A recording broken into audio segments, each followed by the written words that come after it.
Kambal na trahedya sa dagat. Isang patay matapos lumubog ang isang barko sa pagitan ng Batangas at isla ng Mindoro. 5 magkakaanak naman ang nasawi matapos tumaob ang sinasakyan nilang bangka sa Iloilo. Narito ang report.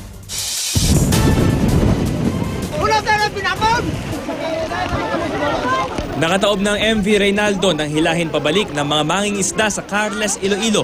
Batay sa investigasyon, pabalik sa barangay Asulman ang bangka matapos sumundo ng mga kaanak sa kabilang isla. Sa gitna ng malalakas na alon, biglang nahulog ang isang sakay nitong lasing. Tinulungan siyang sagipin ng mga kaanak. Pero nang umahon siya at sumampa sa katig, nawala ng balanse ang bangka sa katumaob. Nakalangoy sa pinakamalapit na isla ang padre de pamilya para humingi ng tulong. Kalaunan natagpuan ng patay ang 5 sakay nito, 4 sa kanila, mga menor de edad.